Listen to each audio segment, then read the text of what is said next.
Good afternoon, everybody, and welcome back to Maple Leaf Mystery. And the next session is a very exciting one. We're very pleased to have with us today the world famous author, Vicki Delany. Welcome, Vicki. Not so And world famous, but thank you anyway. the very prolific, they call you, what do they call you, the Queen of Cozies or the Queen of Canadian Mystery, one of those things. Both. The and maybe both, but we're sure to have an entertaining hour with Mary J. Maffini, who is going to be interviewing Vicki.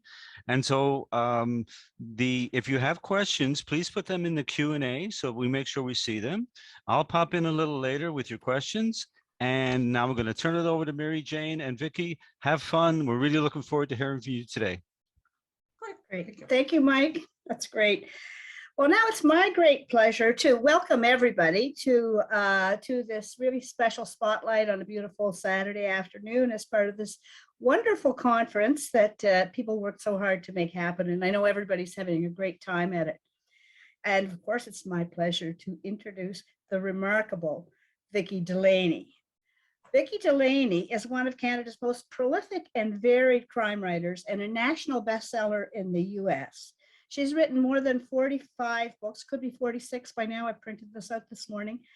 Clever cozies to gothic thrillers to gritty police procedurals in historical fiction and also novellas for adult literacy.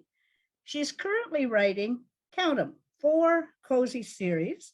The Catskill Summer Resort Mysteries for Penguin Random House, the Tea by the Sea Mysteries for Kensington, the Sherlock Holmes Bookshop series for Crooked Lane, and the Lighthouse Literacy series as Eva Gates, also for Crooked Lane.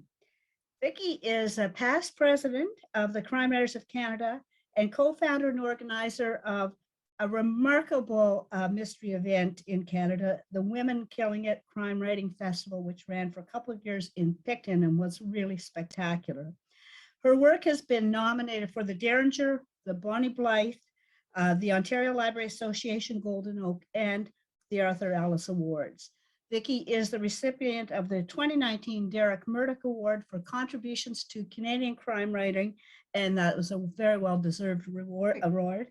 She lives and plots in what is now a much more dangerous Prince Edward County, Ontario.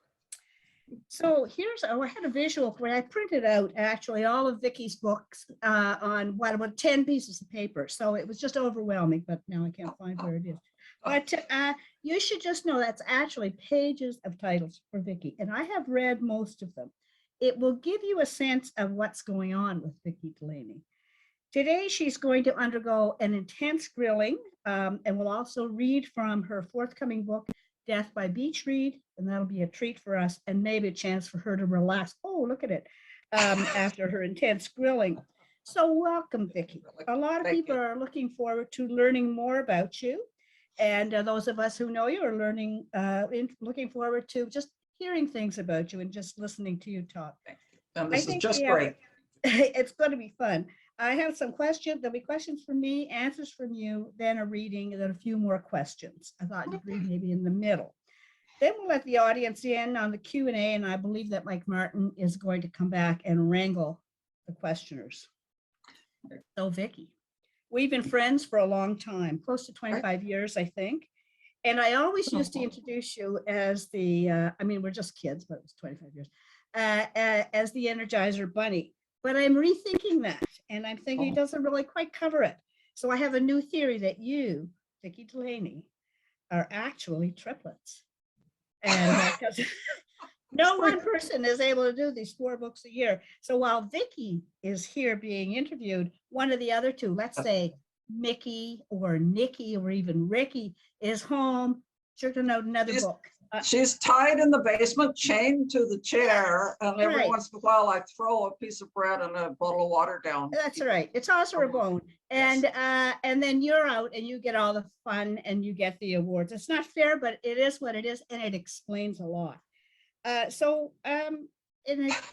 Knowing this, that you're actually triplets, makes the rest of us feel a little bit less slothful. I'm just going to say that. Oh, good. Yeah, that's good. Yeah. But let's get to the grilling, right?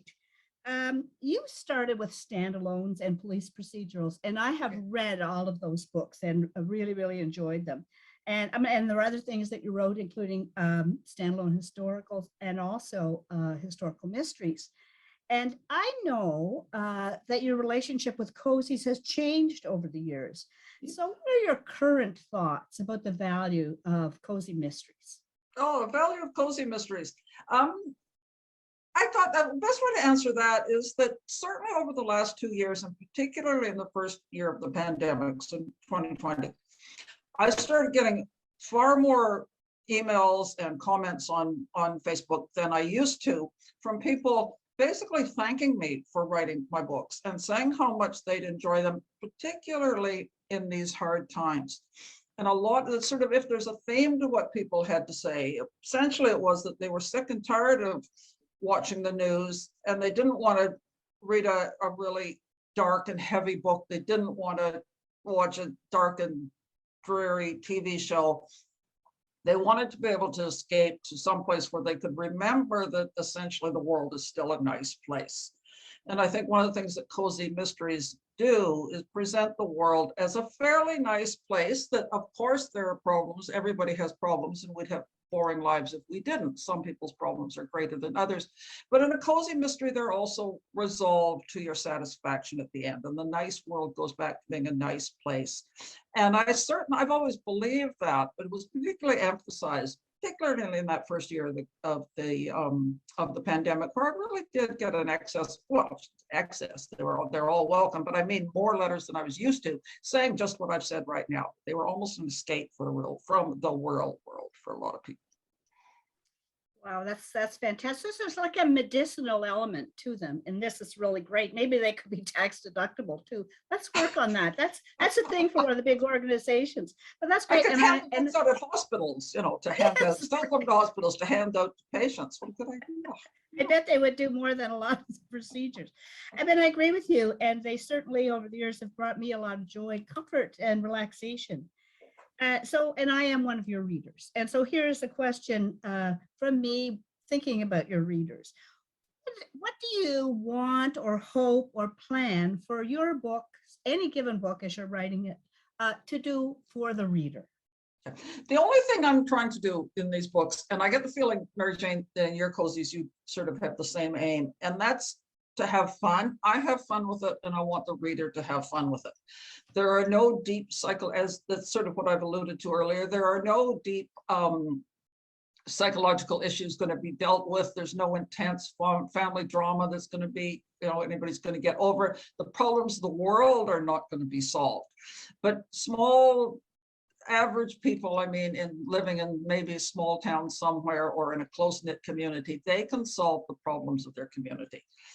With the help of a close group of family and friends and frenemies and that sort of thing. So and all I'm doing when I'm writing is having fun with it, and I'm hoping that my readers have fun with it. Cozies also are full of stuff like names of books and recipes and all that, all of which is just to add it to the fun factor. So if you're looking for an insight into the in the psychological condition of humanity today, a cozy is probably not the best place for you to go. But if you want to have real escapist entertainment and enjoy yourself and maybe have a nice laugh, I think a cozy, one of mine and certainly one of Mary Jane's as well, just does that. Yours are yeah. We're in the medicine chest. That's great. And we are fun for sure. Yes. And your books are always fun, Vicki. So I know that those readers I alluded to, and many of those readers are also authors, not all of them, but many of them are authors, but we're all interested in your writing process. People, even writers, it's, how does this idea get to be? How does that person turn what is basically an idea into this lovely, polished, entertaining book? So can you give us some insights into where, how, when you write, and a little bit about your plotting process? Okay. I live in Prince Edward County, as was said. I have a little property out in the country. I live on my own. My children are all adults and have thankfully left home, leaving me to take care of a cat. But other than that, my children aren't listening, I'm sure. So essentially what I'm saying is that because I don't have a lot of responsibilities anymore, and I did in the past, of course, to other people. My writing time is quite disciplined because I believe, and I always say that I'm not a disciplined person. So essentially left to my own devices, I would probably never accomplish anything. Because I'm not a disciplined person, I have to be disciplined in my writing life. So I have a fairly strict schedule when I'm at home.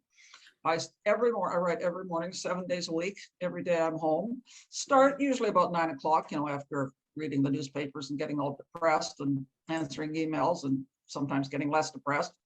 And I'll write, say, from 9 o'clock till 1 or 2. I think today I worked till about 2 o'clock because it was going well.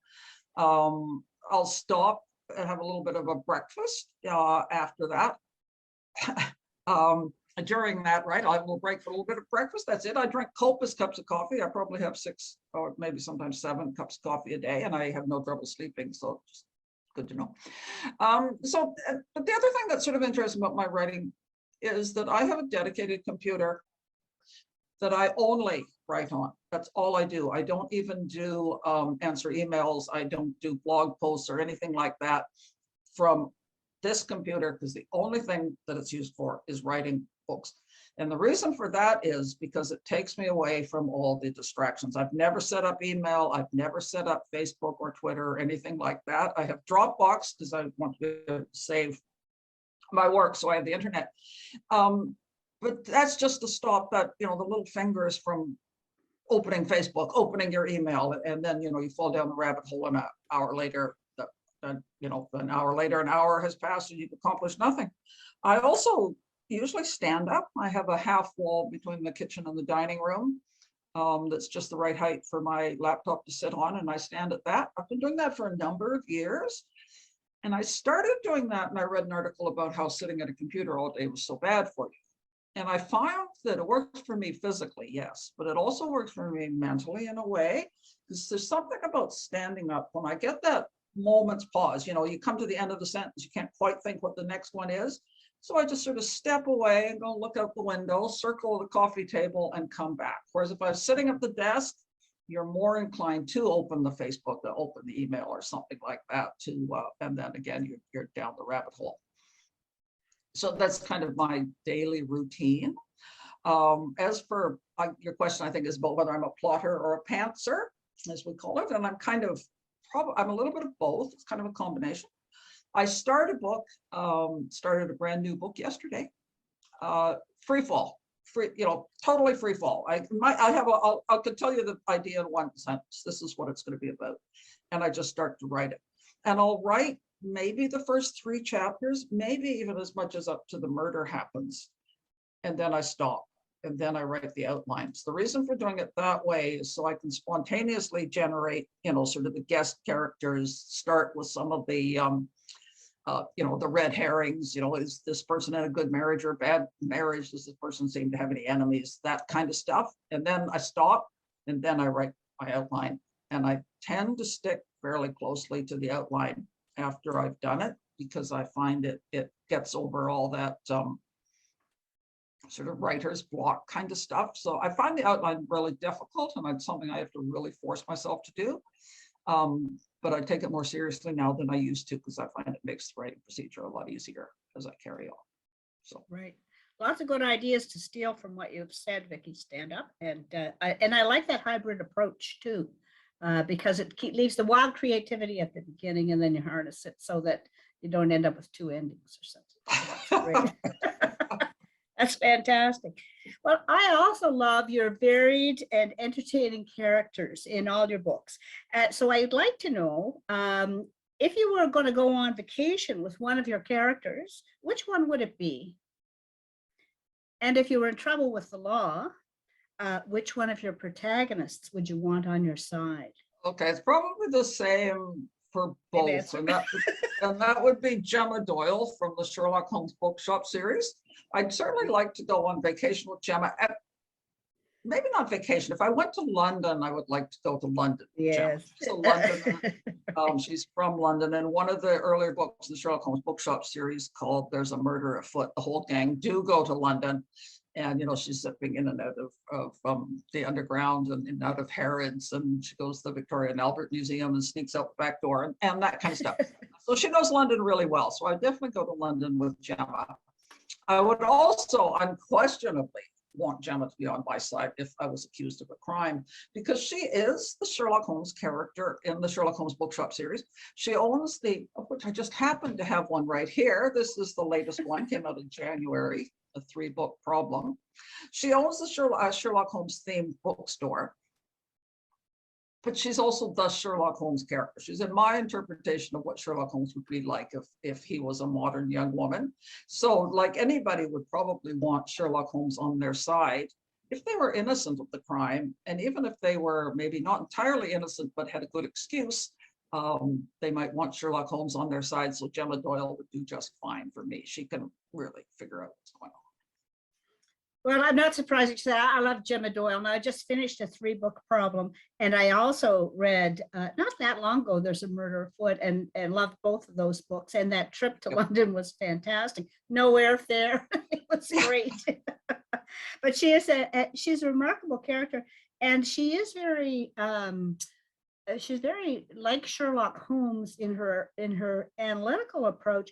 But she's also, and I think over the books, become a little more of a people person than I think she's working on, and but she's very likable and a character who changes a bit too. I would want her in my corner as well. Thank you. I did get part of, I don't know whether it's an influence or not, but when the first book came out, Elementary, she read, a lot of people criticized Gemma because she said she wasn't very nice, or she wasn't very likable.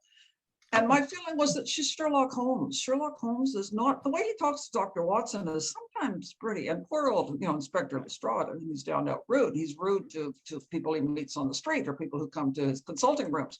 And I never have had Gemma being outright rude, but I did think some people sort of missed the point. I mean, everybody's entitled, of course, to not like a character in a book if they want. But I did kind of feel they had kind of left the point, missed the point. She's not, so I did soften her up a little bit. Partly because a natural thing where she got sort of more into my head and more, you know, and the other characters sort of all like her. So that sort of stuff. But also I kind of did want her to grow a little bit, maybe not be quite so abrasive. And occasionally I'll have Jane, you know, give her an elbow in the ribs when she's about to say something really condescending to, you know, poor old Detective Estrada. So I think that she has changed a bit, partly because of reader feedback, but also I think it was a natural progression for her as well. Yeah. Right, but a great character, and I love all of her analytical abilities, including her analytically saying, perhaps I should be a little bit more right here, right? And I talk about having fun, and one of the things I enjoy in that series is what would Sherlock Holmes do here? Right. And, you know, at first I thought, well, I can't write a book based on a Sherlock Holmes character because I don't, you know, I can't see clues everywhere, but I'm the writer. I can set all the clues and then have her notice them, right? So that's a lot of fun to do. Now, I should mention to anybody who doesn't know the series, you don't have to be a Sherlock Holmes fan to enjoy the books because there are no clues based on, you know, something that happens in the Sherlock Holmes canon. You know, it's just just that I enjoyed playing with that character. I'm thinking also about, you know, suppose Sherlock Holmes was a 30-something-year-old woman. You know, yeah. what would he do? What would they do? Right. There's lots of questions about how would Sherlock Holmes fit into the modern world, and this is my interpretation of it as well. Well, that's all very interesting. Some of that too is, you know, just saying a little something from the feminist point of view is that a male detective can be more abrasive than a female detective and not get those letters, but we do have to have people be, you know, real people, and we're all abrasive sometimes. So that is great. Love that. And I want to just say in a 3-book problem, for what the very rare occasions I did not guess who done it. Well, kudos to you. I can't say, I won't say who done it because I know everybody's going to want to get that book, right? So today very timely, today there was a big 2-page spread in the Globe and Mail about mystery and crime fiction. And the sort of like the cut line on the top of David Moscrop's essay starts with this line: if crime fiction didn't exist, we'd have to invent it. And I just love that. And Vicki, I thought of you immediately, and I wanted to know if you would share your opinion about this statement. That was really timely because I read that article too, and I certainly agreed with every word that he said. And the article was very balanced. He talked about all the different types of mysteries, right? The darker stuff and the lighter stuff. And it ties in a little bit to what I was saying about certainly in the lighter type of mysteries, the cozies in particular, people are wanting a resolution that's satisfying.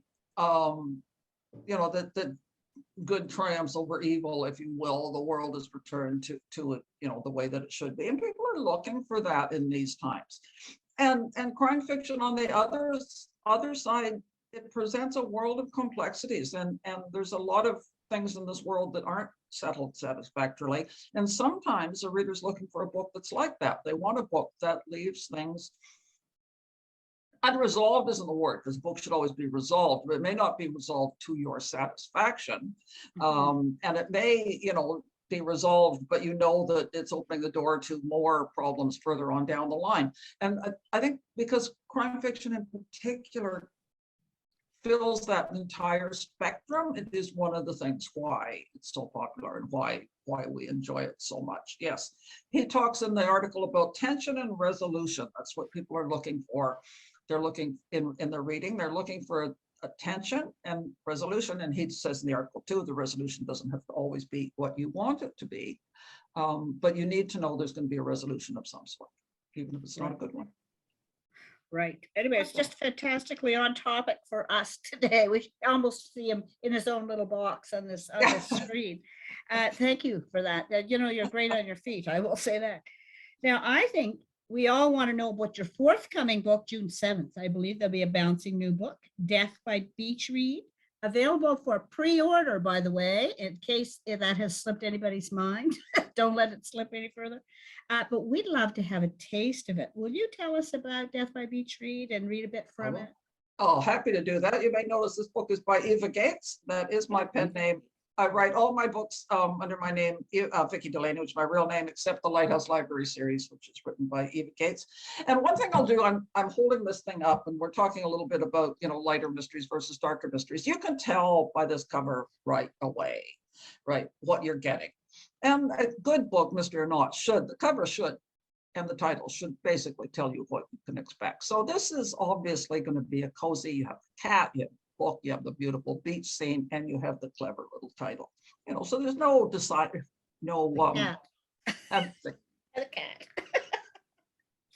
So this is actually the 9th book in the Lighthouse Library series. Wow. As I say, written by me as Eva Gates. As the title of the series suggests, it's about a library and a lighthouse. Libraries are quite common in cozy mysteries, largely because they deal with books. And cozy readers tend to really like books. That's why we're all here, of course. It's like Sherlock Holmes Bookshop, for example. Another book that's full of books. So in the Lighthouse Library series, we're up to book 9. The main character is Lucy Richardson, who comes to the Outer Banks of North Carolina to work in this library. By 9 books, and in any series where you have continuing characters, things are happening in their lives. You can read each book as a standalone because the mystery is completely self-contained, beginning and end and that. But the characters' lives, of course, evolve, which again is something cozy readers want. They want to see their characters grow. So a little bit of a spoiler alert here. Lucy has finally moved in with her love of her life, Connor McNeil, who's the mayor. They're engaged and they've bought a house together. So she's moved. She's moved out of the Lighthouse Library, although she still works there. She used to have an apartment in the Lighthouse. And by the way, for those of you, I get a lot of people who write to me and say they would love to live in Lucy's apartment. That apartment was inspired by Mary Jane's upstairs. In the books that you write as Victoria Abbott, the book collectors series, the character lives in this little apartment over the garage. And when I was sort of looking for a place for my character to live, I was going to have her in a house. And then I thought, an apartment over the library would be great. So there you go. So I am going to read a little bit from this. And what actually I had chosen this section to read before I read the article in the Globe that we just talked about, where he talks about tension and resolution. And he talks a lot about building up tension, building suspense, and the reader reads knowing that the suspense is going to keep building, tension builds, and then it's resolved. So this just, that would sort of fit in nicely to what I'm planning to read. So if you'll bear with me. So this is from Death by Beach Read, chapter 2. Lucy is home alone. By the way, Connor has gone away for a couple of days. I jerked awake. I closed the blinds tonight, and only a tiny sliver of light leaked into the bedroom from the nightlight in the master bathroom. Otherwise, all was completely dark. Charles was standing next to me, his ears up and his tail sweeping slowly back and forth, back and forth. His eyes were focused on the doorway, and the hair along his back stood on end. I laid my hand on his side. Every muscle was stiff with tension. This was an old house undergoing much needed repairs. It creaked and it moaned and it sighed. It stood on pillars, and the open ocean was steps from those pillars, and the surf rushed to shore throughout the night. The beach was public, and although not many people walked along it late at night, some did on occasion. I reminded myself of all of that and told myself to go back to sleep. A floorboard creaked. I stiffened and sucked in a breath. Charles sailed off the bed and ran out of the bedroom. I threw off the covers, swept my phone off the night table, and went after him. I hit the switch, and the room flooded with welcome light. I stopped in the hallway and strained my ears, listening for another sound. All was quiet. So quiet, I feared that we did have an intruder, they'd be able to hear the beating of my heart. Charles, I said, more to myself than to him, it's nothing but a mouse in the walls. Come back to bed. Nothing. I hesitated, wondering which way to go. The ocean-facing living room was in front of me, and the dining area beyond that. Down the hall to my left were the kitchen, 2 guest bedrooms, and the back, i.e. street-facing entrance to the house. I peered into the living room. Moonlight streamed through the uncurtained windows. The yellowing shag carpeting had been pulled up and loose and rotting floorboards replaced, but the final flooring wouldn't be laid until work is finished on the more important rooms of the house.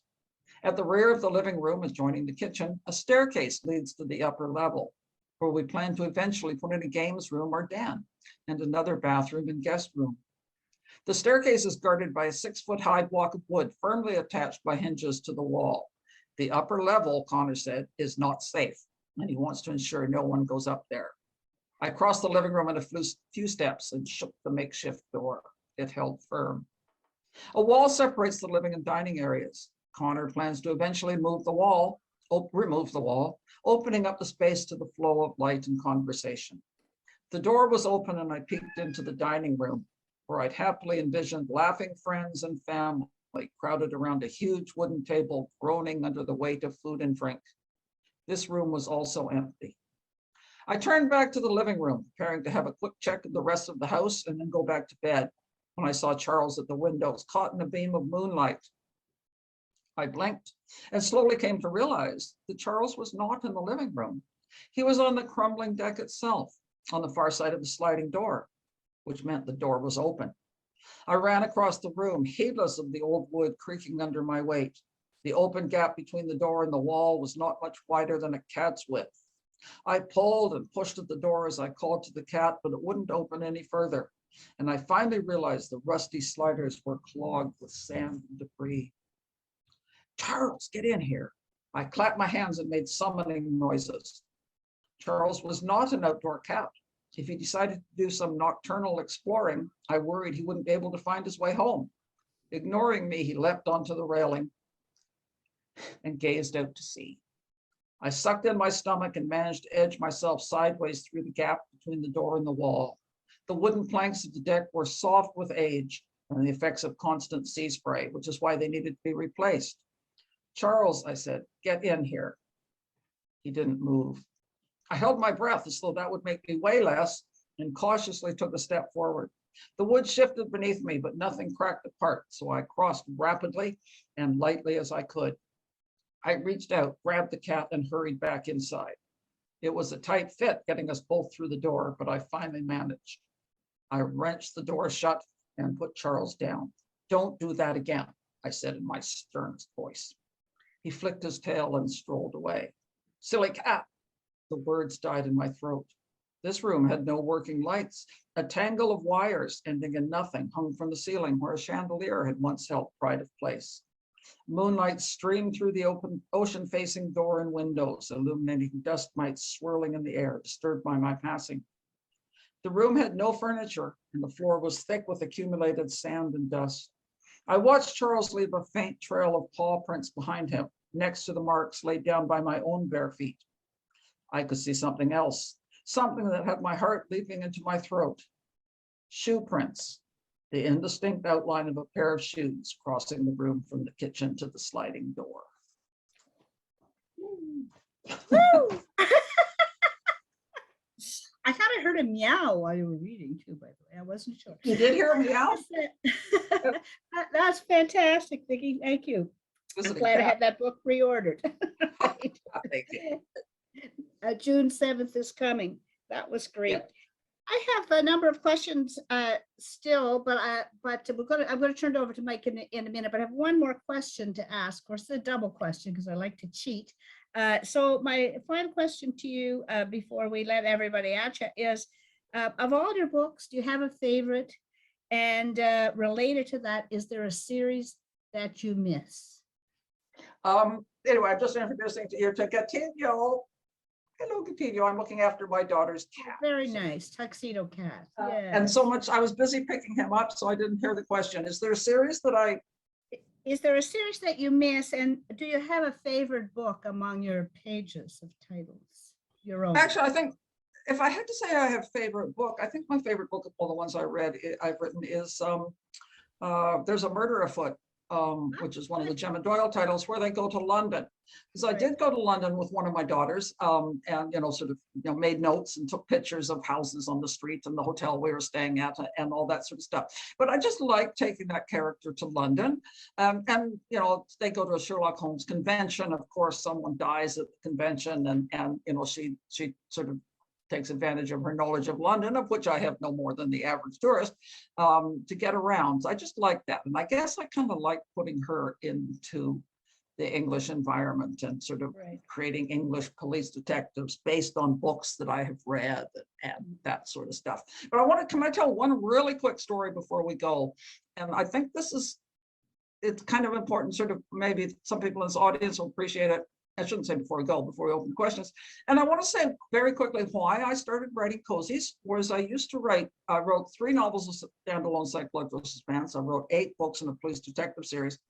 And the reason I got into writing cozies is that one of my daughters is a paramedic, and she was working in the Turks and Caicos for 1.5 years.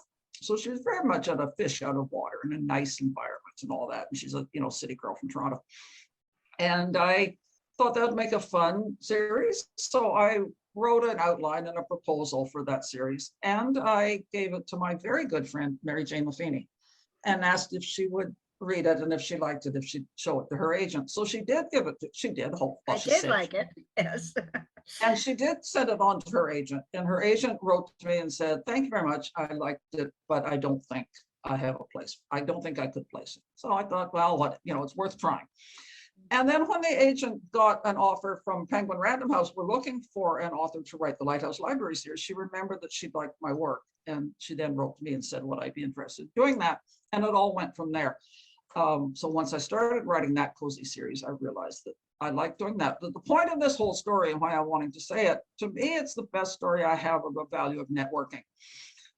If I hadn't known Mary Jane, she wouldn't have shown it to her agent. Her agent wouldn't have remembered that she liked my work and she wanted me to do something more.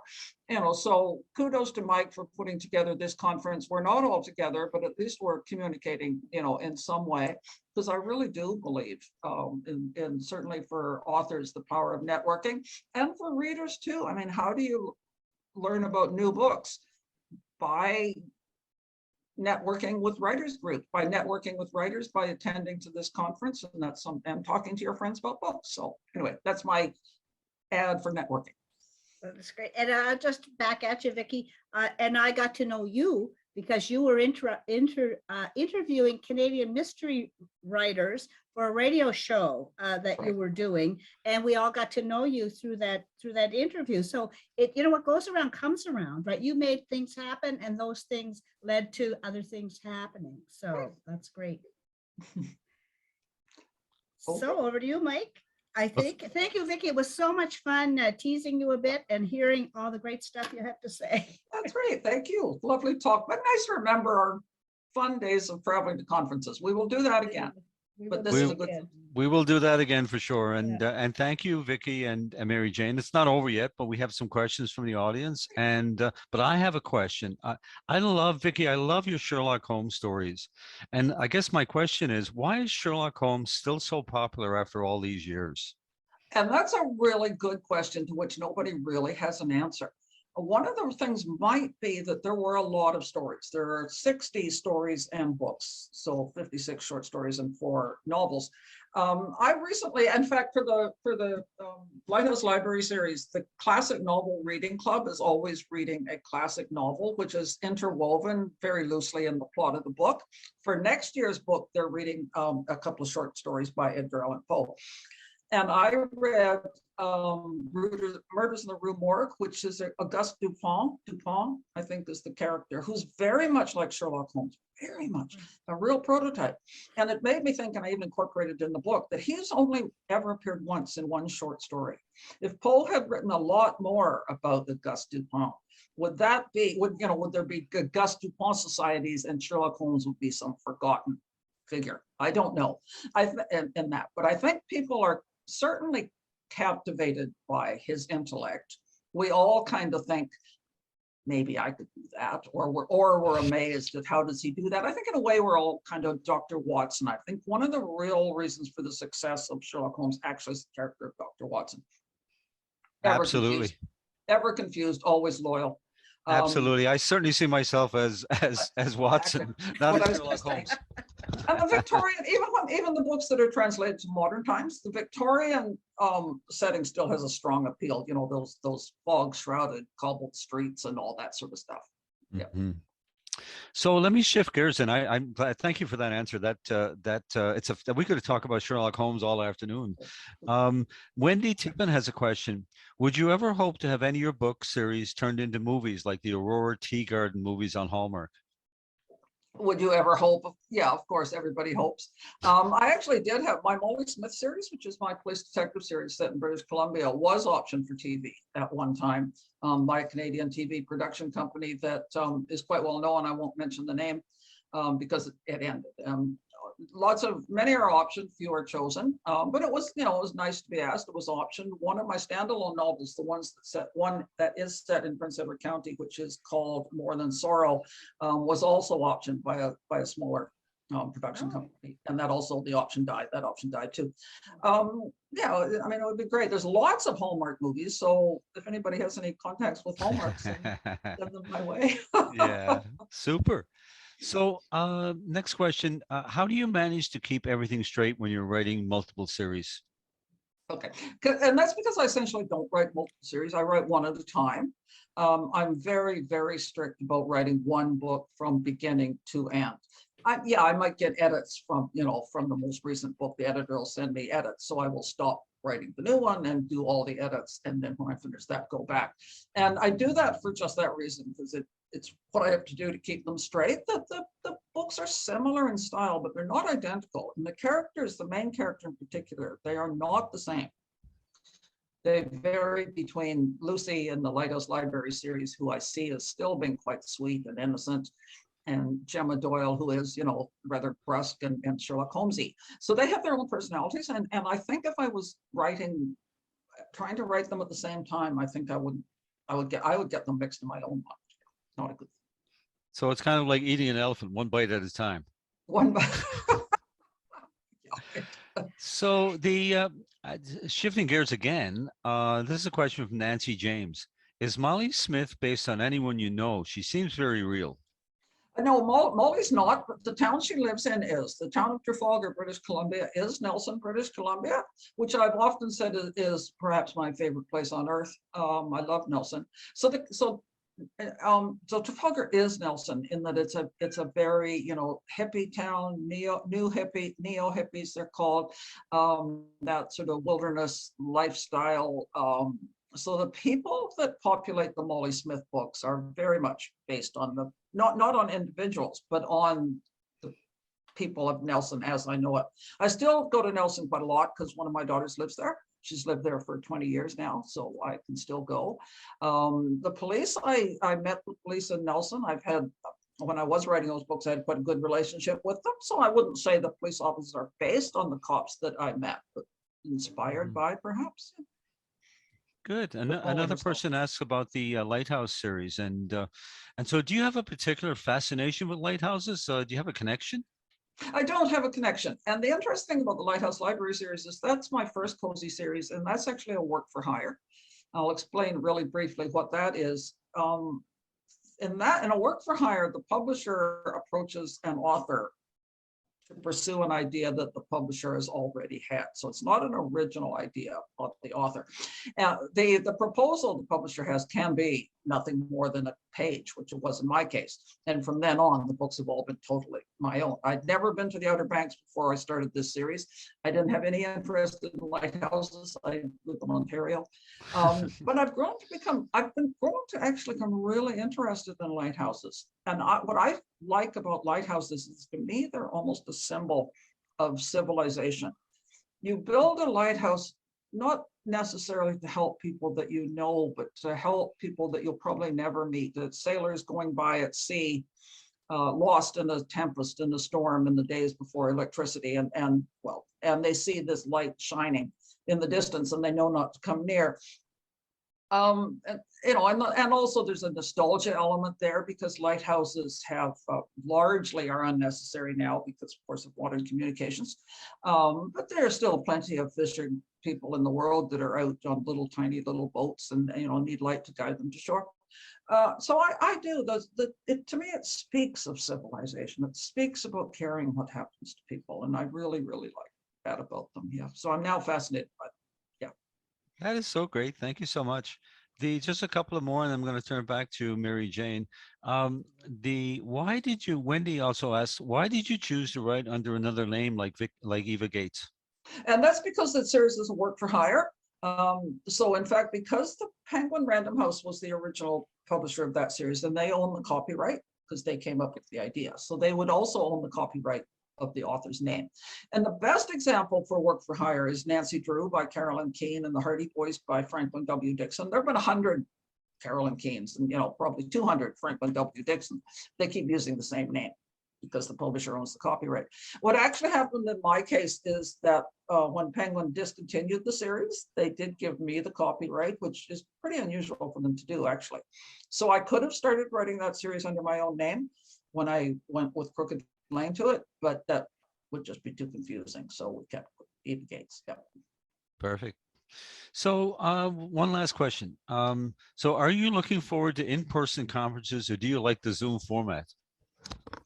I'm looking forward to in-person conferences. I think we've been incredibly lucky that we've been able to keep going with, you know, with personal interactions and all that on the Zoom.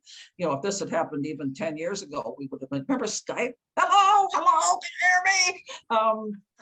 You know, so we've been really lucky, but there's something, the in-person thing can never be matched. And it's not just like there's all these people that are attending right now. And you go to a conference and you run into people in the bar, or you're walking out the door and someone comes up, oh, I've just, you know, a question I'd like to ask you, but I was too shy to ask in public. So there's nothing quite like the personal there really is nothing quite like personal interaction. And, you know, yeah. Perfect. Thank you so much. So I'm going to turn it back over to Mary Jane, and then I'm going to pop out, and I'll come back in when we have a couple of minutes left to close off. So thank you so much for answering the questions, Vicki. And are we going until 3:15? You have until 4:15. 4:15. All right, I'm going backwards in time here until 4:15. That's great. I have some more. Are there no more questions? Then I have lots. That's great. Mike disappears. Yes, that's right. My grasp of time has never been good. Vicki, most of the people who are good writers are also good readers, and so I have had many fantastic recommendations from you from what you're reading lately, and I'd like to know what are you reading now, and are there books that have influenced you? I don't mean that given you ideas, but just influenced you. Actually, one thing that ties into that article in the Globe and Mail that we were just talking about, so everybody should now rush out and read it, is he mentions The Shadow of the Wind by Carlos Ruiz Zafón, Right. which is the first in the Cemetery of Forgotten Books series. And he mentions that specifically as being outstanding, which it is. He might even have said it's one of the best books ever written. And I actually did a whole segment on local radio about that series, The Cemetery of Forgotten Books, talking about why I like it so much. So that's definitely at the top of my pile to recommend. So, and he died actually maybe a year and a half ago. But the books were all written in the 21st century, so they're contemporarily written. But they take place in Barcelona between the sort of 1920s, I think, and the 1960s. Anyway, the first is The Shadow of the Wind. So what else have I been reading lately? I'm kind of into the sort of domestic suspense thriller kind of stuff right now. I'd like to think I read widely, and I do. The names that are in my head are the ones, because I read that article this morning. Lucy Foley, I really like. Ruth Ware, I really like. That kind of suspense. Standalone suspense is hugely popular right now. It's popular with me too. What I am reading right now is one of series book, the Rivers of London series by Ben. You love, aren't those fun? Because you recommended them. And then I just became addicted. I know, those are Thank really you for that. very imaginative. So I like something that where he can really. It's a real guy's a wizard police officer in London, right? So he's living in the real world. He's a wizard. So they're really good. So yeah. Very, very different, and they're very different. You don't need to worry about them creeping into your own writing because you're not going to cause people's heads to explode or anything like that. It's a real reading vacation, right? That's great. So you have, I see you in Mozambique, and I know you've been so many places. You've been to Russia, you've been to Vietnam, you've been across India, so many places. You have so much adventure and travel in your life. And how does this spill over into your fiction, or does it? It actually really doesn't anymore. Like I've just come back from 6 weeks in Mozambique, bringing a cat, by the way, that Katina, who I just showed you, is a Mozambican cat. Right. If anybody wants to know why, you can write me a letter. But the thing about cozy mysteries is they're very much set in a place. And generally speaking, the readers enjoy that place. They enjoy visiting that place once a year. They enjoy that community of friends. So when I took Gemma to London, for example, the whole gang went with her because they all kind of need to be there. Cozies are very much dependent, I think, on the side characters and the sidekick and that sort of thing. So you need a reason for everybody to go. In the book that I mentioned, they all went to a Sherlock Holmes convention. I can't see my cozies translating well to someplace like Mozambique, where for one thing, I don't have the police contacts. And it sounds, as silly as it sounds, I feel I can write a book about an amateur detective set in London because I've read so many British mystery novels. I know how the police work, right? Which sounds kind of silly, but that's how I thought. I suppose it's probably it's not silly, it's doing research. But so I sort of, the only book that I have set outside of North America in its entirety is Juba Good, which is a novella. A novella I wrote for the Rapid Reads line, and that is about an RCMP officer working in South Sudan. And that's the one example where I took a place that I went, because I have been to South Sudan. While I was there, I did meet an RCMP officer who was training South Sudanese police, spoke to him for a long time about what he was doing.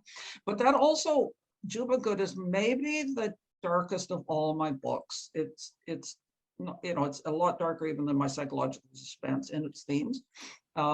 So I felt that it suited that novella format more.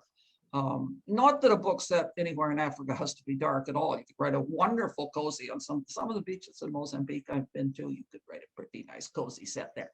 But anyway, for those reasons, I'm pretty much sticking to North America as my settings now. Right, but I'm glad that Jube Good, which was what I was thinking of when I asked that question, came to be, and it is a rapid reads book, but it is a fantastic read, and everybody should read it. I think it was really, I felt quite an eye-opening book for me, and I happen not to have one here that I could hold. I have one too. Actually, we can have a comment. Anyway, so that's and I just wondered if if maybe things just kind of wiggled their way in. However, this is something that wiggles its way in. I know you're a very good cook and that you like to bake and you're a fantastic baker and you're part of Mystery Lover's Kitchen every 2 weeks. I think it's every 2 weeks for you. And and I've had the occasion to have dinner at your place and to have your wonderful desserts. And there's food in the books that I've been reading lately. And do you enjoy weaving these delicious kind of tidbits into the books? The only one of my series that has actual recipes in it is, oh, look, I just happen to have a copy right here. The Tea by the Sea Mysteries from Kensington. See the food on the cover. That one has recipes. And yes, I actually do enjoy that. The fourth book, which I have just, the third book is coming out in the summer, so I've just finished the fourth book. Book's finished, I sent it in with the recipes, I had it, and I happened to read in the latest LCBO magazine a recipe for a cocktail made with essence of Earl Grey tea. So I thought, oh, when I get my edits back, I'm going to use this, because at the fancy tea, they serve, the fancy afternoon tea comes with champagne. So I thought, I'm going to make this recipe, which I did, and it was really nice. So I'm going to put it in the book, and I'll include the recipe in the book. So I really like that. That's something I hadn't done before, and it is kind of fun. So every recipe, there's only a few in the book. They're all things that I've made. I have even had bake-offs to decide which recipe for shortbread and which recipe for chocolate chip cookies I like best, which made my neighbors very happy, because I can't eat an entire serving of shortbread all by myself. So I took them up and down the street and handed them up. And even in your books that don't have recipes, they're eating. They're eating. And to me, it pulls you right into the book. Well, you're there with them. Right, it's the same in your cozies for certain. The mountain of food There's always a lot of food. Right, Jordan is always getting. Yes, but I think also food is kind of a way of talking about how people live. Right. That people who enjoy food have the reputation of enjoying life, and these sort of things. And I think it's a way of also, these are in the sort of books that you and I write. They're intended to be quote unquote average people living quote unquote average lives, and right. Particularly when we have company around or we go out for dinner or something, the food, the presentation, and all that—that's really important. Right. I'm wondering what kind of new challenges you see in your future. You're a woman who accepts challenges. Okay, I'm going to make an announcement. And my announcement is I do have something new coming up that's not quite new. The contract hasn't yet been signed, but the year-round Christmas series is moving to Crooked Lane. The year-round Christmas series was with Penguin Random House. It was canceled after 5 books, which is fairly normal life for a mid-list cozy series of 5 books. There hasn't been one of those for a couple of years. And Crooked Lane was sort of looking at it and thought, oh, we like that series did fairly well. Would you like to write that for us? So that's my new challenge, which isn't really even new, but I'm resurrecting a series that I haven't written for a couple of years. Someone even said, yay, yes, going back to Rudolph. So anyway, that's all very hush hush because the contract hasn't been signed and things can change. Yeah, so maybe, I don't know, is that a challenge? Not really. I'm going back to a familiar world. Maybe as I'm getting older, I'm sort of getting settled into my rut, but I'm pleased to be going back to Rudolph, yeah. Which is, by the way, Prince Edward County, Ontario, shoved over to the other side of the lake. Across the river. Lake Ontario. Yeah, except we're not really a Christmas town here, but. Oh, that's great. I'm wondering, I don't even have this question written down, but it just popped into my head. if you, I've loved your standalones, and I particularly, was it A Time of Sorrow, the More the Than one Sorrow. that was said, More Than Sorrow. More Than Sorrow. And I wonder, do you see a time in the future when you might do more of that? I mean, not on top of your 4 books a year that you and the other quadruplets are writing. Yeah, I'm But going to answer. do you see going back to that? I'm going to answer a really quick question just popped up, and someone said to me, what takes me to Mozambique? And a little bit of brag time. My daughter is the Canadian High Commissioner to Mozambique. I mean, she's the ambassador, so I have been quite regularly. And the reason I brought a cat back is that she's coming back to Canada in August. Her posting is finished, and she has 2 cats. She can't bring them both at the same time, so I brought one. Anyway. Back to your question. That's influencing your mysteries, and now there's a cat. Now there's a cat mile, so I'm watching what he does so I can write it down. The standalone, you know what? I liked writing the standalones a lot. I think if someone said to me, Becky, you can only ever write 1 more book in your life, what will it be? I would like to write a standalone psychological suspense. I almost feel that I kind of peaked early because those are the things that are hugely popular right now, and I'm not writing them. Yeah, as long as I'm writing 4 cozy books a year, I have contracts to fulfill. The standalones, first of all, standalone takes longer to write because then you're starting with the characters and the setting and all that right from scratch. Plus, they're a little more intense to write. I mean, the cozies, I'm not belittling them, not easy, quote unquote. But the standalone also, because it's not a puzzle mystery, there's different way of writing and all that. So no, I don't see anything in my future, but as I said, I did enjoy writing those a lot. Right, that's very interesting. I was kind of hoping that there would be. So I'd like to know if you have any advice for beginning or middle writers, or even us old writers. Us old writers. Not you, me. You're just a kid. My main piece of advice I always give is to read. I really believe that to be a good writer, you have to read, and you have to read widely. Don't just read the type of book that you're interested in writing. You need to read a lot. And one of the things, it's almost like studying your craft. You know, if you're a doctor, you don't go to medical school and then never learn anything again. Taste change, ways of writing change, readers' taste change, as I said. It's like, I look at it as good writing inspires me. Sometimes you read a book that's so good, you think, oh, well, I'm just gonna give up. I'm never gonna write another word again because I can never do this. But obviously I haven't given up yet. But good writing should inspire you. And you don't have to copy it. It should just inspire you to want to do something much the same. So read, and read a lot and widely. Here's Mike back. That is such great advice. It's been such a wonderful hour that we've had a chance to spend with you and Mary Jane, Vicki. Thank you so much for sharing your experience and a little bit more, allowing all of us to know a little bit more about you. We love your books. Keep writing. We'll keep reading. And so, Mary Jane and Vicki, chance for a last final comment, and then I'm going to close off and move us to the next section. Well, my only comment is that there are still some questions in the Q&A. If anybody has something particular they'd like to ask me and they didn't get around to addressing, feel free to send me an email. It's Vicki@VickiDelany.com. Check the spelling, and I'm always happy to chat by email. Yep. Thank you, Vicki. She means don't put that extra E in. Yep. It won't get her. I want to thank you, Vicki, for being fun as always and being so good on your feet. I kept thinking, oh, I'll get her with this one, but no. Thanks for all those great books that would have kept us happily reading for all these Well, years. thank you. And you know, one of the first, I can't emphasize enough the inspiration Mary Jane has been to me, because I never read a cozy book in my life until I read some of Mary Jane's, and I thought this looks like fun. And she's seriously been an inspiration when as well as the network part I referred to, but and the apartment part I referred to. That I better stop talking before she's going to ask for royalties. But definitely an inspiration to my writing.